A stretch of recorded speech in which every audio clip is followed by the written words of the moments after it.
ଶ୍ରୀମଦ୍ଭାଗବତ ଚତୁର୍ଥ ସ୍କନ୍ଧ ଏକାଦଶ ଅଧ୍ୟାୟ। ମୈତ୍ରେୟ ଉବାଚ ଶୁଣିବେ ଦୂରଦୋଷ ମନେ ଧ୍ରୁବ ସମୀପେ ବୃନ୍ଦାବନେ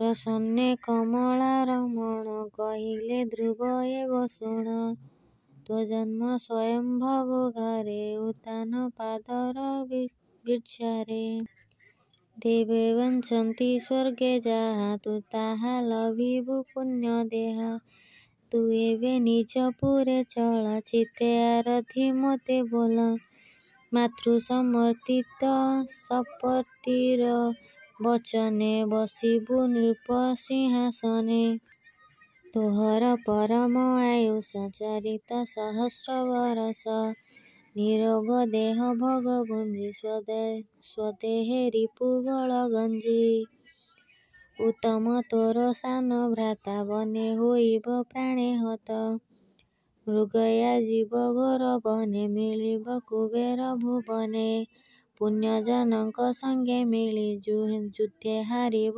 ମହାବଳୀ ତହିଁ ହୋଇବ ପ୍ରାଣେ ହତ ତା ଶୁଣି ତାର ନିଜ ମାତ ସେ ପୁତ୍ର ଶୋକର ବିବଳେ ବନେ ମରିବ ଦାବନରେ ନଳେ ତୁ ମୋତେ ଯଜ୍ଞ କରି ପୂଜା ଦେବଙ୍କୁ ଦେଇ ଅଳି ବୋଝା ବିପ୍ରଙ୍କୁ କରି ତୋ ସମନ ଗୁରୁ ଦକ୍ଷିଣ ଅନ୍ନ ଧନ ବିପ୍ରଙ୍କ କଲ୍ୟାଣ ଫଳେ ମୋତେ ସ୍ମରିବୁ ଅନ୍ତଃ କାଳେ ମୋହର ଧନେ ସ୍ୱର୍ଗ ପଥେ ଗମିବୁ ଜନନୀ ସହିତେ ସପ୍ତ ଋଷିଙ୍କ ଊର୍ଦ୍ଧ୍ୱ ପଥେ ଜନନୀ ସଙ୍ଗେ ବିଦ୍ୟାରଥେ ବସିବୁ ଶିଶୁ ନାର ପଛେ ଉତ୍ତର ଦିଗକୁ ପ୍ରତ୍ୟକ୍ଷେ ହେମନ୍ତ କହି ଭଗବାନ ବନେ ହୋଇଲେ ଅନ୍ତର୍ଧ୍ୟାନ ବିଷ୍ଣୁ ନ ଦେଖି ବୃନ୍ଦାବନେ ଧ୍ରୁବ ଭାଳଇ ମନ ଛନେ ଦେଖ ଅଭକ୍ଷ୍ୟ କର୍ମ ମୋର ତପେ ତୋଷିଲି ଚକ୍ରଧର ଜନନୀ ସପତ୍ନୀର ଛେଳେ ମୁଖ୍ୟ ନ ମାରି ବିଷ୍ଣୁ ତୁଲେ ଲଭିଲି ଧ୍ରୁବ ଅଧିକାର ଦେଖ ଅଭାଗ୍ୟ କର୍ମ ମୋର ହେମନ୍ତ ମନେ ବିଚାରିଲା ତକ୍ଷଣେ ନିଜ ପୁରେ ଗଲା ବିଦୁର ଉବାଚ ଯେ ହରି ପରମ ଦୁର୍ଲଭ ଲଭି ନ ପାରେ ବ୍ରହ୍ମା ଶିବ ସେ ହରି ତହୁଁ ବର ପାଇ ତାର ମାୟାରେ ମନ ଦେଇ ଆମ୍ଭର ଗତି ନ ମାଗିଲା ମୋତେ ତ ସନ୍ଦେହ ଲାଗିଲା ମୈତ୍ରେୟ ଉବାଚ ମାତୃ ସପତ୍ନୀ ବାକ୍ୟ ଶିରେ ମର୍ମ ଭେଦିଲା ତା ହୃଦୟରେ ମୁକ୍ତି ନ ଇଚ୍ଛି ବିଷ୍ଣୁ ଦୋଷେ ପଛେତାପିଲା ଦୁଃଖ ତ୍ରାସେ ଧ୍ରୁବ ଉବାଚ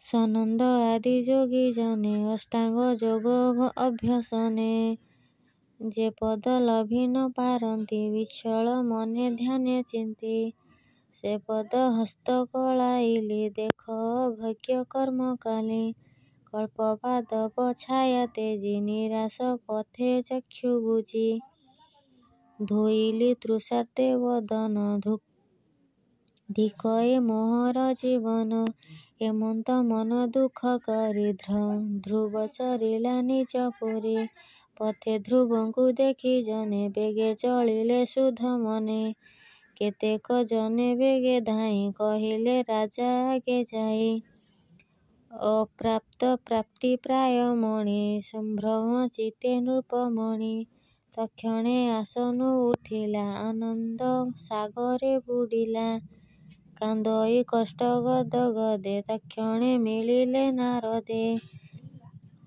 ସମ୍ଭ୍ରମେ ରାଜା ମୁଖ ଚାହିଁ ଧ୍ରୁବ ଆସନ୍ତା କଥା କହି ଶୁଣି ସନ୍ତୋଷେ ନୃପବର ମୁନିଙ୍କ କଷ୍ଟେ ଦେଲା ହାର ସୁବର୍ଣ୍ଣ ପରିଚ୍ଛଦ ରଥେ ବେଗେ ମିଳିଲା ରାଜପଥେ ସଙ୍ଗେ ବ୍ରାହ୍ମଣ କୁଳ ବୃଦ୍ଧେ ଜ୍ଞାନୀ ଏ ହୃଦ ବାନ୍ଧବେ ଅମାଣ୍ୟ ମନ୍ତ୍ରୀଗଣ ଯେତେ ଧାଇଁଲେ ବାଦ୍ୟନାଦ ଗୀତେ। ସୁରୁଚି ସୁନୀତି ସହିତେ ନାନା ଅଳଙ୍କାର ସମତେ। ସୁବର୍ଣ୍ଣ ବିମାନେ ଆରୋହୀ ଉତ୍ତମ ପୁତ୍ର ସଙ୍ଗେ ନେଇ। ଧ୍ରୁବଙ୍କୁ ଦେଖି ଉତବନେ ଆନନ୍ଦେ ସମାପ୍ତ ଲୋଚନେ।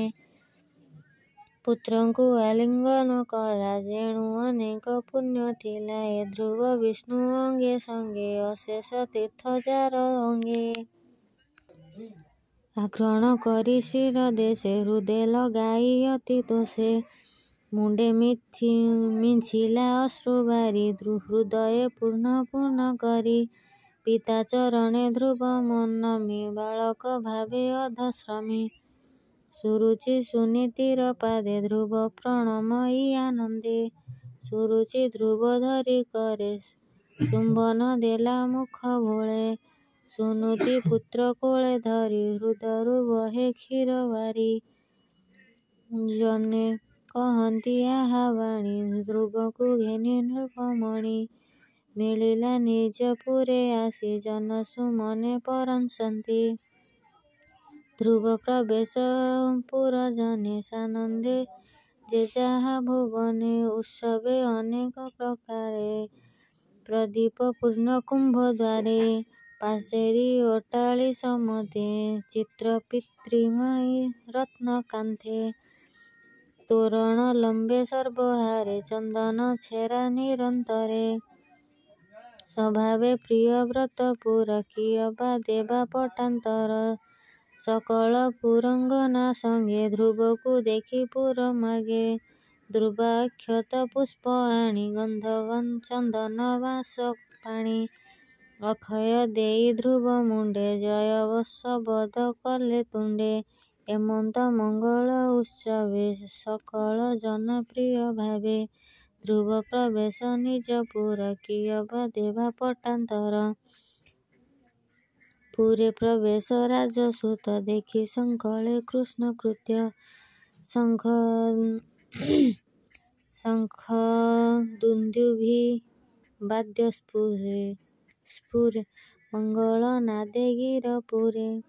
ସେ ଧ୍ରୁବ ହରି ଅଙ୍ଗ ସଙ୍ଗେ ଅଶେଷ ଲକ୍ଷ୍ମୀ ଯାର ଅଙ୍ଗେ। ସେ ଧ୍ରୁବ ଚରଣ ଚମକେ ସୂଚନେ ଚିନ୍ତୁ ଧାନ୍ୟ ବଳେ।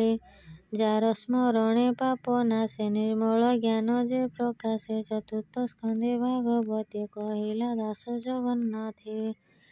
ଇତି ଶ୍ରୀମଦ୍ଭାଗବତ ମହାପୁରାଣ ପରମହଂସ ସଂହିତା ଐତିହାସିକ ଚତୁର୍ଥ ସ୍କନ୍ଧ ଧ୍ରୁବ ନିଜ ଗୃହ ପ୍ରବେଶ ନାମ ଏକାଦଶ ଅଧ୍ୟାୟ।